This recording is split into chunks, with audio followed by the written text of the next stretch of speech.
Good afternoon. Our lecture for this afternoon would be Qualitative Research Designs or the Analytical Research Design.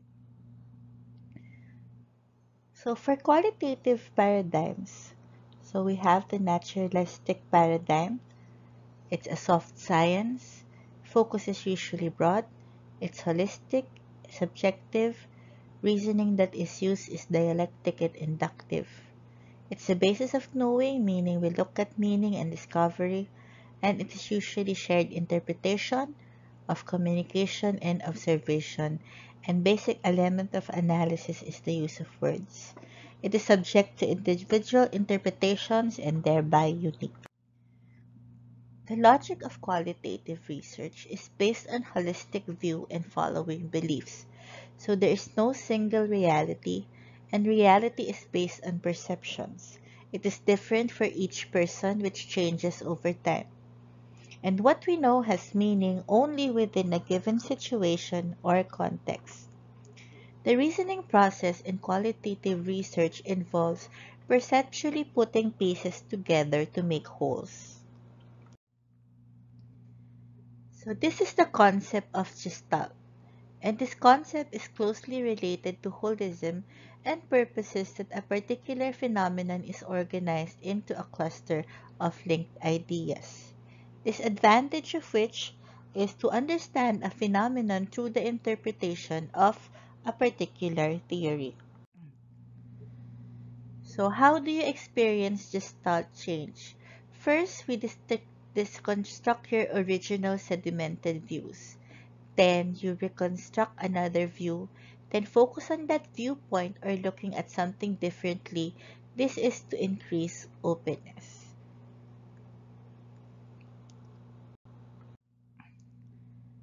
So to use philosophy and qualitative research, frameworks are not used the same as in quantitative. The goal is not theory testing.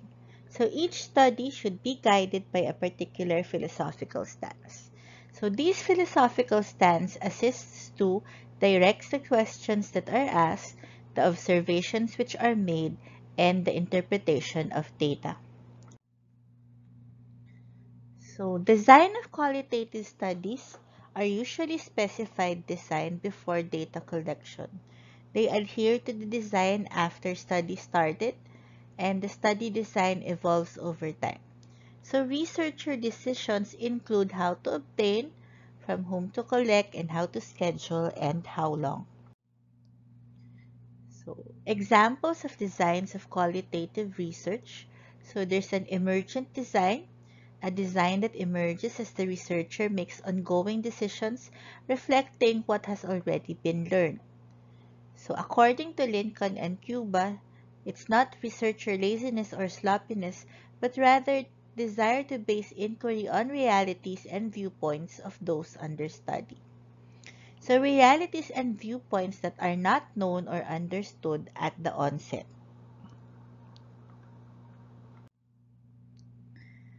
Characteristics of a qualitative research design: it is flexible, elastic, capable of adjusting. It's merging together various data collection strategies. It is holistic so that we could understand the whole, and the research is intensely involved. So the research to become the research instrument, and it requires ongoing analysis of data to formulate subsequent strategies and to determine when fieldwork is done. So these are the phases of a qualitative study. So orientation is an overview, then focus exploration, then confirmation and closure.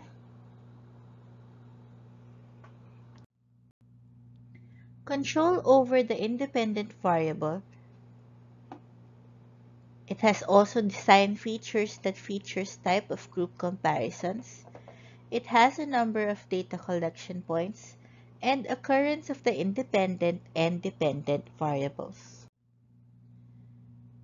So for qualitative research traditions, four traditions are described by a researcher. So it's ethnography, phenomenology, grounded theory, and historical research. Let us discuss each. So for ethnography, it's research tradition that's based on anthropology. It provides a framework for studying meanings, patterns, and experiences defined by a cultural group in a holistic fashion. Cognitive anthropology, which is ethnoscience, focuses on the cognitive world of a culture, semantic rules, and shared meanings that shape behavior.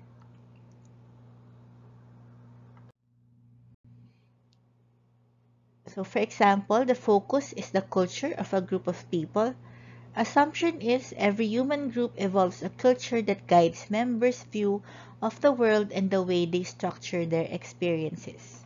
So at times, it's referred to as macroethnography, able to study broadly defined cultures, or microethnography, which is able to study cultures using a very narrow focus. Its aim is to learn from rather than study members of a cultural group. So it has two perspectives.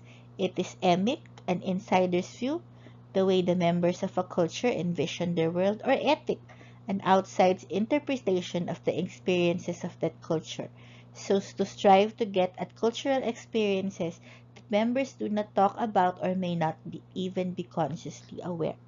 So, for example, what I think of you as an Indian culture is ethic. What you think of yourselves as an Indian culture is emic. And this requires extensive fieldwork, labor-intensive, and time-consuming. So the researcher as an instrument is to study a culture. It requires a certain level of intimacy and needs to be developed and become one within the culture. So in ethnography, we will have three types of information. There's cultural behavior, artifacts, and speech, and we'll have different sources of information, such as in-depth interviews, records, charts, observations, and other types of physical evidence are used. So products of this research includes rich and holistic descriptions.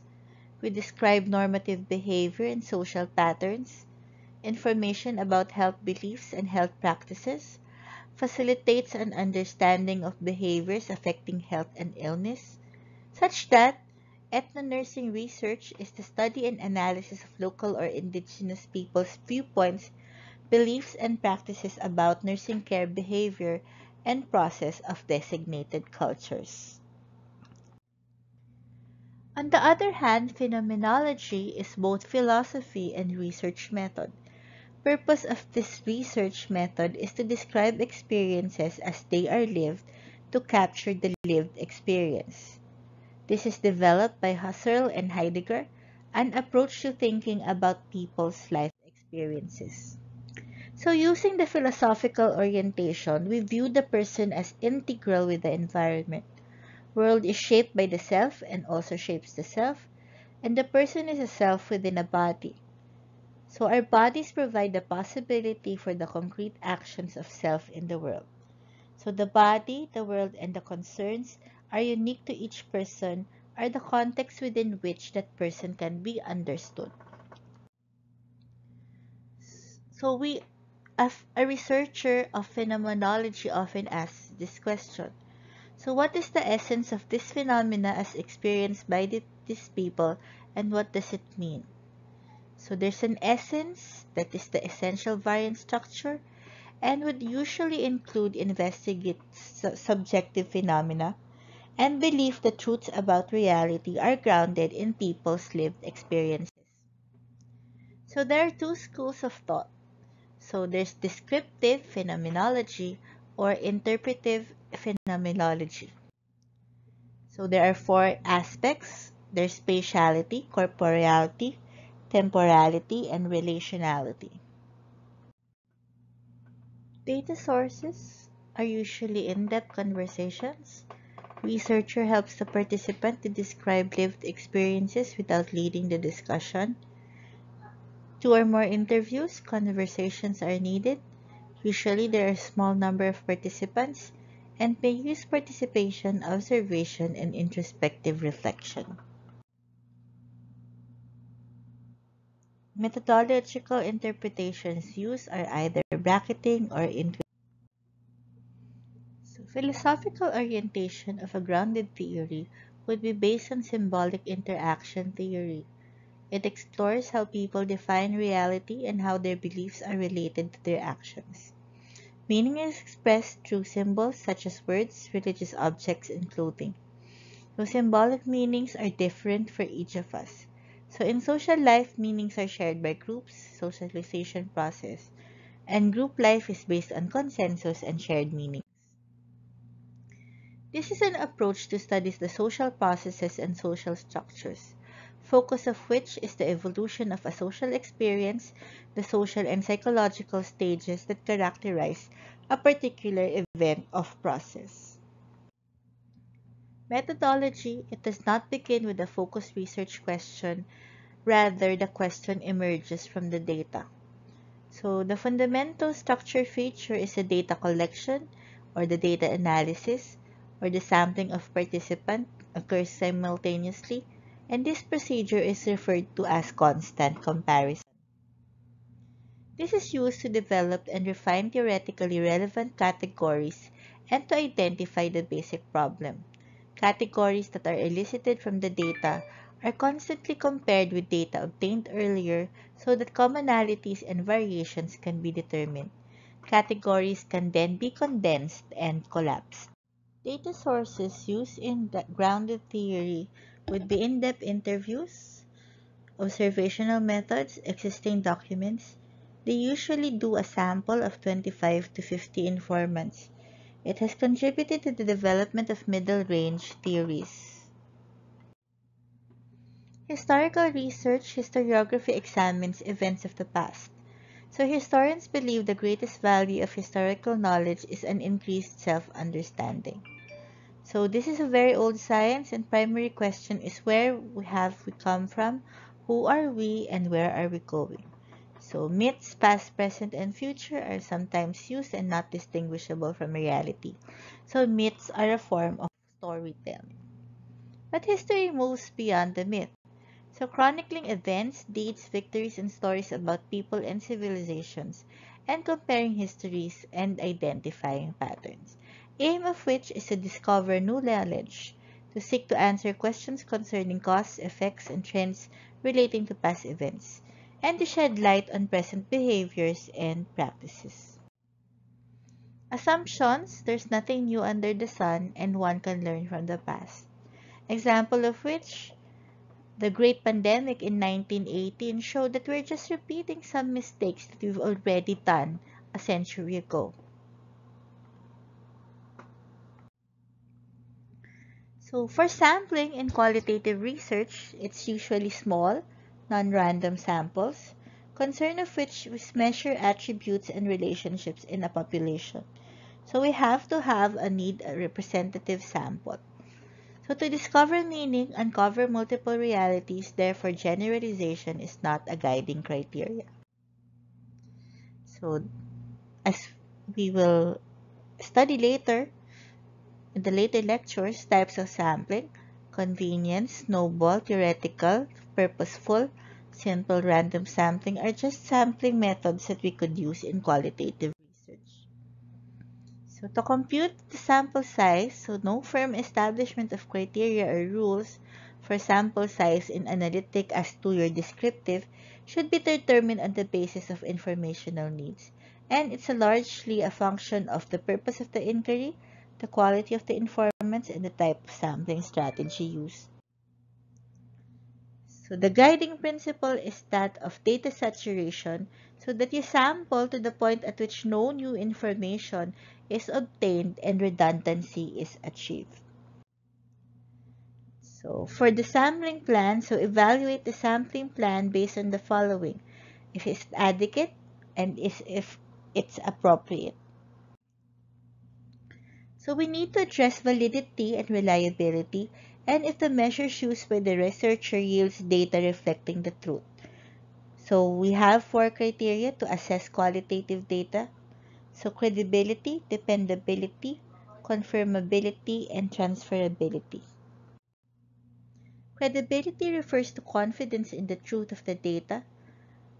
We could do prolonged engagement because they are consistent, persistent observation, triangulation, external checks, and researcher credibility.